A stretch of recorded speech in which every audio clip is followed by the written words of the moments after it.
ಮೃತಪಟ್ಟವರ ಗುರುತು ಪತ್ತೆಯೇ ಅತಿ ದೊಡ್ಡ ಸವಾಲು. ಸಂಪೂರ್ಣ ಅಸ್ಥಿಪಂಜರ ಸಿಗದೆ ಸಾವಿನ ಕಾರಣವನ್ನ ಪತ್ತೆ ಹಚ್ಚೋದು ಕಷ್ಟ.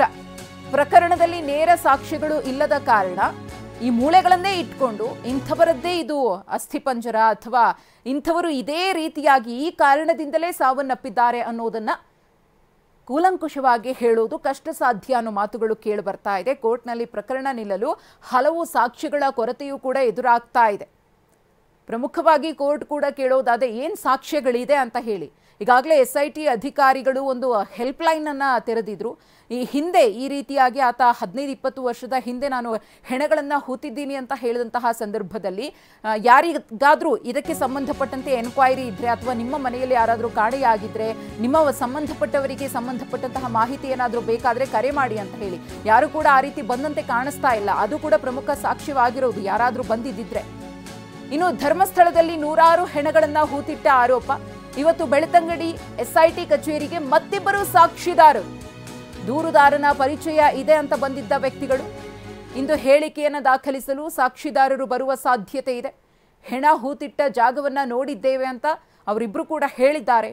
ಕಳೆಬರ ತೆಗೆಯುವಾಗ ನಾವು ಬರ್ತೀವಿ ಅಂತ ಹೇಳಿದ್ರು. ಆದರೆ ಈ ಒಂದು ಅಗೆಯುವಂತಹ ಕಾರ್ಯಾಚರಣೆಯ ಸಂದರ್ಭದಲ್ಲಿ ಅವರು ಇರಲಿಲ್ಲ. ಇವತ್ತು ಆ ಇಬ್ಬರು ಸಾಕ್ಷಿದಾರರು ಬಂದು ತಮ್ಮ ಹೇಳಿಕೆಯನ್ನ SIT ಅಧಿಕಾರಿಗಳ ಮುಂದೆ ದಾಖಲು ಮಾಡುವಂತಹ ಸಾಧ್ಯತೆ ಇದೆ.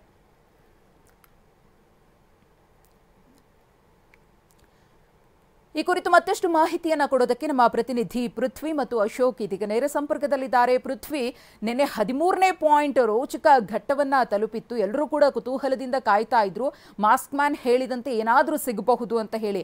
ಆದರೆ ಏನೂ ಸಿಗಲಿಲ್ಲ. SIT ಅಧಿಕಾರಿಗಳು ಅಷ್ಟೊಂದು ಕಾರ್ಯಾಚರಣೆಯನ್ನು ನಡೆಸಿದ್ರು, ಖಾಲಿ ಕೈಯಲ್ಲಿ ಬರುವಂತಾಯಿತು. ಹಾಗಾಗಿ ಮುಂದೆ ಏನು SIT ಅಧಿಕಾರಿಗಳ ಮುಂದಿರುವಂತಹ ಆಪ್ಷನ್ಸ್ ಏನು ಅಂತ, ಇವತ್ತಿನಿಂದ ಏನಾಗುತ್ತೆ ಪೃಥ್ವಿ? ಇವತ್ತು ಏನಾದರೂ ಅದೇ ಸ್ಪಾಟಲ್ಲಿ ಕಾರ್ಯಾಚರಣೆ ಮಾಡುವಂತಹ ಪ್ಲಾನ್ ಇದೆಯಾ ಅಥವಾ ಮುಂದುವರಿತಾರ ಹೇಗೆ?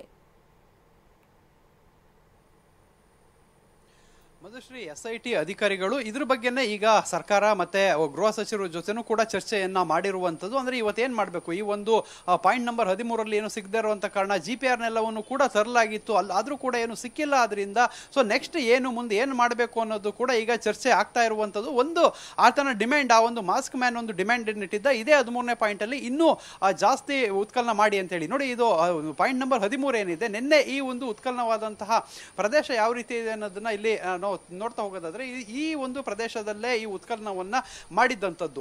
ಈ ಒಂದು ಪ್ರದೇಶದಲ್ಲಿ ನಿನ್ನೆ ಈ ಅರ್ತ್ ಮೂವರ್ಸ್ ಗಳನ್ನ ಬಳಸಿ 18 ಅಡಿ ಆಳ ತೆಗೆದ್ರು, 22 ಅಡಿ ಉದ್ದ ಮತ್ತೆ 8 ಅಡಿ ಅಗಲ ತೆಗೆದಿದ್ದಂಥದ್ದು. ಸದ್ಯಕ್ಕೆ ಇಲ್ಲೇನು ಕೂಡ ಇಲ್ಲಿ ಸಿಗ್ಲಿಲ್ಲ.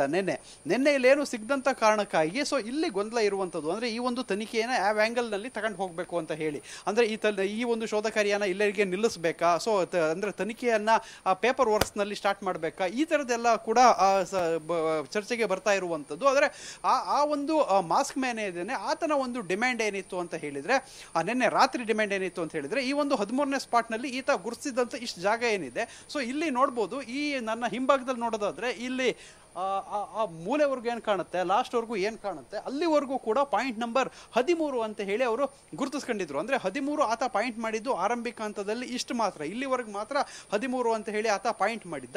ಅದನ್ನು SIT ಅಲ್ಲಿವರೆಗೂ ಕೂಡ ವಿಸ್ತಾರ ಮಾಡಿತ್ತು. ಏನಲ್ಲಿ ಆ ಮೂಲೆಯಲ್ಲಿ ಕಾಣ್ಬೋದು, ಅಲ್ಲಿವರೆಗೂ ಕೂಡ ವಿಸ್ತರಿಸ್ಕೊಂಡಿತ್ತು. ಸದ್ಯಕ್ಕೆ ಇಷ್ಟು ಮಾತ್ರ ತೆಗೆದಿರುವಂಥದ್ದು. ಸೊ ಇಲ್ಲಿಂದ ಕೂಡ ಮುಂದಕ್ಕೆ ತೆಗೀರಿ ಅನ್ನೋದು ಈಗ ಆ ಮಾಸ್ಕ್ ಮ್ಯಾನ್ನ ಡಿಮ್ಯಾಂಡ್ ಆಗಿರುವಂಥದ್ದು. ಅಂದರೆ ಪ್ರಮುಖವಾಗಿ ಆ ವ್ಯಕ್ತಿ ಏನು ಹೇಳ್ತಾ ಇದ್ದಾನೆ ಅಂತ ಹೇಳಿದರೆ, ಈ ಭಾಗದಲ್ಲಿ ಏನು ಆತ ಗುರುತು ಮಾಡಿದ್ದಂಥ ಜಾಗವನ್ನು ನಿನ್ನೆ ತೆಗೆದ್ರು, ಇಷ್ಟು ಮಾತ್ರ ಅಲ್ಲ, ಇದಕ್ಕಿಂತ ಮುಂದೆ ಅಲ್ಲಿವರೆಗೂ ಕೂಡ ತೆಗೀರಿ ಅಂತ ಹೇಳಿ ಇಲ್ಲೇ ನಿಂತ್ಕೊಂಡು ಆ ವ್ಯಕ್ತಿ ನಿನ್ನೆ ತೋರಿಸಿದ್ದಂಥದ್ದು. ಅಂದರೆ ನಿನ್ನೆ ಮಾಸ್ಕ್ ಮ್ಯಾನ್ ಏನು ಅಲ್ಲಿ SIT ಅಧಿಕಾರಿಗಳಿಗೆ ಇದೇ ಪ್ಲೇಸಲ್ಲಿ ನಿಂತ್ಕೊಂಡು ಈ ಭಾಗದಲ್ಲೆಲ್ಲ ತೋರಿಸ್ತಾನೆ, ನಾಳೆ ಇಲ್ಲೆಲ್ಲ ತೆಗಿಬೇಕು ಅಂತೇಳಿ. ಇಲ್ಲಿ ಕನ್ಫ್ಯೂಷನ್ ಕ್ರಿಯೇಟ್ ಆಗಿರುವಂಥದ್ದು. ಈ 13ನೇ ಪಾಯಿಂಟ್ ನಂಬರ್ನ ಅಲ್ಲಿವರೆಗೂ ತೆಗಿಬೇಕು ಅಂತ ಹೇಳಿದ್ರೆ ಇನ್ನೂ 2-3 ದಿನಗಳ ಕಾಲ ಬೇಕು.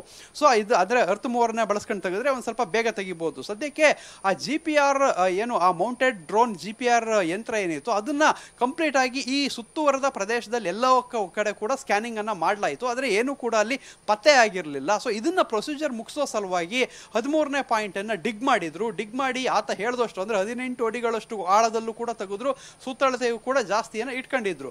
ಆದರೆ ಈ ಒಂದು ಪಾಯಿಂಟ್ ನಿಂದ ಇನ್ನೂ ಮುಂದುವರಿಬೇಕಾ ಬೇಡವಾ ಅನ್ನೋದು ಇವತ್ತು ನಿರ್ಧಾರ ಆಗುತ್ತೆ.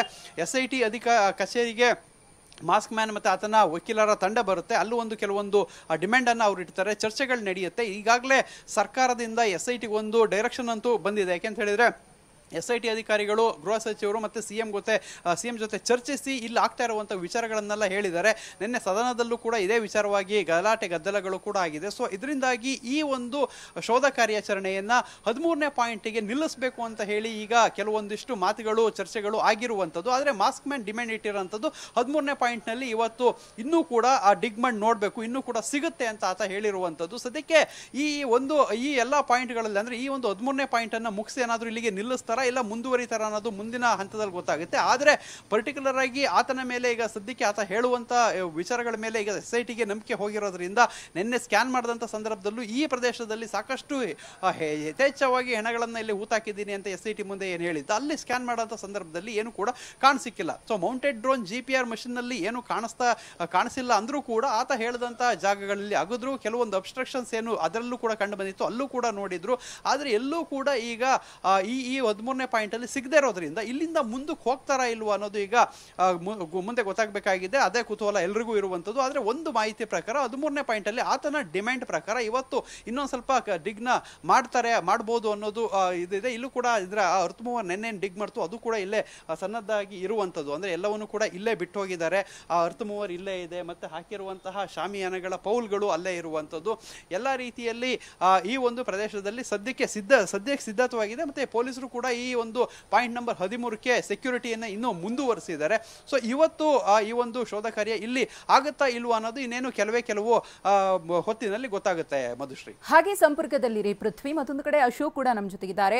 ಅಶೋಕ್, SIT ಅಧಿಕಾರಿಗಳ ಮುಂದೆ ಇದೀಗ ಸಾಲು ಸವಾಲುಗಳಿವೆ ಅಂದ್ರೆ ನಿಜಕ್ಕೂ ಕೂಡ ತಪ್ಪಾಗ್ಲಿಕ್ಕಿಲ್ಲ. ಯಾಕಂದ್ರೆ ಈತ ತೋರಿಸಿದಂತಹ ಎಲ್ಲಾ ಜಾಗದಲ್ಲೂ ಕೂಡ ಅಗೆಯಲಾಗ್ತಾ ಇದೆ. ಆದ್ರೆ ಯಾವ ರೀತಿಯಾಗಿ ಈ ಪ್ರಕರಣಕ್ಕೆ ತಿರುವು ಕೊಡುವಂತಹ ಸಾಕ್ಷ್ಯಗಳು ಕೂಡ ಲಭ್ಯವಾಗ್ತಾ ಇಲ್ಲ. ಮತ್ತೊಂದು ಕಡೆ ಇವತ್ತು ಪ್ರಮುಖ ಬೆಳವಣಿಗೆ ಅಂದ್ರೆ ಈತನ ಜೊತೆಗಿದ್ದು ಹಾಗೇನೆ ಹೂಳೋದನ್ನ ನಾವು ನೋಡಿದ್ದೀವಿ ಅಂತ ಹೇಳಿ ಇಬ್ರು ಸಾಕ್ಷಿದಾರರು ಬಂದಿದ್ರು. ಅವತ್ತು ಏನ್ ಹೇಳಿದ್ರು ಆ ಸಾಕ್ಷಿದಾರರು ಇವತ್ತು SIT ಅಧಿಕಾರಿಗಳ ಮುಂದೆ ಬಂದು ಹೇಳಿಕೆಯನ್ನ ದಾಖಲು ಮಾಡ್ತಾರೆ ಅನ್ನೋದು.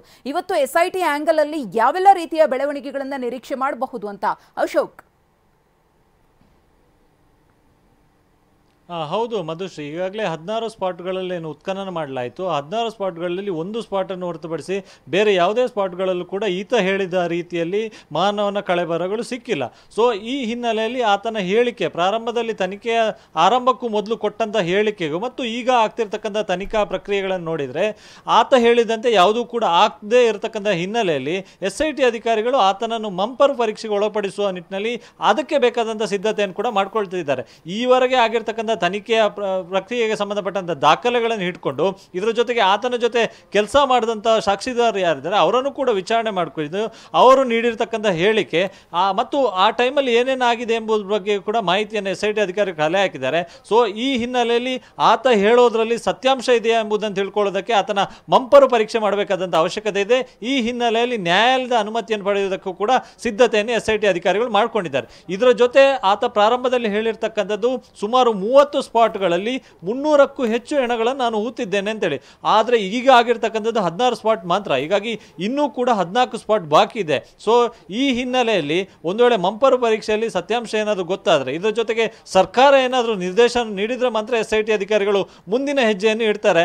ಮುಂದೆ ಪಾಯಿಂಟ್ಗಳನ್ನು ಕಂಟಿನ್ಯೂ ಮಾಡಬೇಕಾ, ಉತ್ಖನನ ಮಾಡುವಂಥ ಕೆಲಸವನ್ನು ಮಾಡಬೇಕಾ, ಈ ಹಿನ್ನೆಲೆಯಲ್ಲಿ SIT ಅಧಿಕಾರಿಗಳು ನಿರ್ಧಾರವನ್ನು ಮಾಡಲಿಕ್ಕಿದ್ದಾರೆ. ಇದರ ಜೊತೆಗೆ ಇವತ್ತು ಪ್ರಮುಖವಾಗಿ ಇಬ್ಬರು ಸಾಕ್ಷ್ಯದಾರರು SIT ಕಚೇರಿಗೆ ಬರ್ತಾರೆ ಎನ್ನುವಂಥ ಮಾಹಿತಿ ಇದೆ. ಅವರು 3 ದಿವಸಗಳ ಹಿಂದೆ SIT ಕಚೇರಿಗೆ ಬಂದಿದ್ರು. ಅವರು ಹೇಳಿರ್ತಕ್ಕಂಥದ್ದು ಗ್ರಾಮಸ್ಥರಾದ ನಾವು ಆತ ಈಗೇನು ಮಾಸ್ಕ್ ಮ್ಯಾನ್ ಅಂತ ಏನು ಇದ್ದಾನೆ ಆತನ ಪರಿಚಯ ನಮಗೂ ಕೂಡ ಇದೆ. ಆತ ಆ ಟೈಮಲ್ಲಿ ಹೆಣ ಹೂಳುವಂಥ ಟೈಮಲ್ಲಿ ಅದನ್ನು ನಾವು ಕೂಡ ಪ್ರತ್ಯಕ್ಷದರ್ಶಿಯಾಗಿ ಕಂಡಿದ್ದೇವೆ. ಸೊ ನಮಗೂ ಕೂಡ ಒಂದಷ್ಟು ಜಾಗಗಳು ಗೊತ್ತಿದೆ. ಹೀಗಾಗಿ ಈ ಕಾರ್ಯಾಚರಣೆಯಲ್ಲಿ ನಮ್ಮನ್ನು ಕೂಡ ಒಂದು ಭಾಗವನ್ನಾಗಿ ಮಾಡಿಕೊಂಡು ನಾವು ಕೂಡ ಈ ಸ್ಪಾಟ್ಗಳನ್ನು ಗುರುತಿಸ್ತೇವೆ. ಸೊ ಆ ಗುರುತಿಸುವಂಥ ಸ್ಪಾಟ್ಗಳಲ್ಲಿ ನಾವು ಗುರುತಿಸುವಂಥ ಸ್ಪಾಟ್ಗಳಲ್ಲಿ ಉತ್ಖನನ ಉತ್ಖನನ ಮಾಡಬೇಕು. ಹೀಗಾಗಿ ಆ ಹಿನ್ನೆಲೆಯಲ್ಲಿ SITಗೆ ಒಂದು ಅರ್ಜಿಯನ್ನು ಸಲ್ಲಿಸಿದ್ರು. ಸೊ ಈ ಹಿನ್ನೆಲೆಯಲ್ಲಿ ಆ ಇಬ್ಬರು ಸಾಕ್ಷಿದಾರರಿಗೆ SIT ಇವತ್ತು ಬುಲಾವನ್ನು ಕೊಟ್ಟಿರ್ತಕ್ಕಂಥದ್ದು. ಇವತ್ತು ಅವರು ಬರ್ತಾರೆ, ಬಂದ ಬಳಿಕ ಅವರ ಹೇಳಿಕೆಯನ್ನು ದಾಖಲಿಸಿಕೊಳ್ತಾರೆ.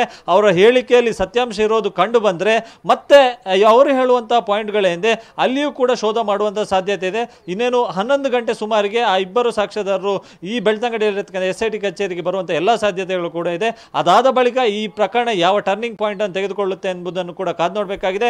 ಯಾಕಂದ್ರೆ ಹೇಳಿದ್ರೆ ಅನಾಮಿಕ ಮಾಸ್ಕ್ ಮ್ಯಾನ್ ಹೇಳಿರ್ತಕ್ಕಂಥ ಪಾಯಿಂಟ್ಗಳಲ್ಲಿ ಎಲ್ಲವೂ ಕೂಡ ವೈಫಲ್ಯ ಆಗ್ತಿದೆ.